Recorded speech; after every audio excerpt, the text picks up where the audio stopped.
जनाजे की नमाज जब इंसान पढ़ता है, किसी भी जनाजे में खड़ा है, तो जब सलाम फेरते हैं तो दाहिनी सलाम फेरने के बाद हाथ छोड़ना है, पहला हाथ छोड़ना है, या दोनों सलाम फेरने के बाद दोनों हाथ छोड़ देने हैं?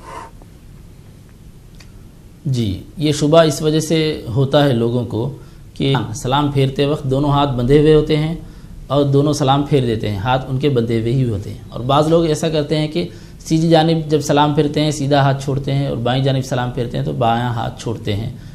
सही तरीक़ा ये है कि सलाम फेरने से पहले 4 तकबीरात हैं नमाज जनाजा में, चारों तकबीरात के बाद चौथी तकबीर के फ़ौरन बाद दोनों हाथ छोड़ दें, छोड़कर सलाम फेरें, क्योंकि सलाम फेरने से हम नमाज के बाहर निकल रहे हैं और दोनों हाथ जो हम बांधे हुए हैं ये नमाज के अंदर का अमल है।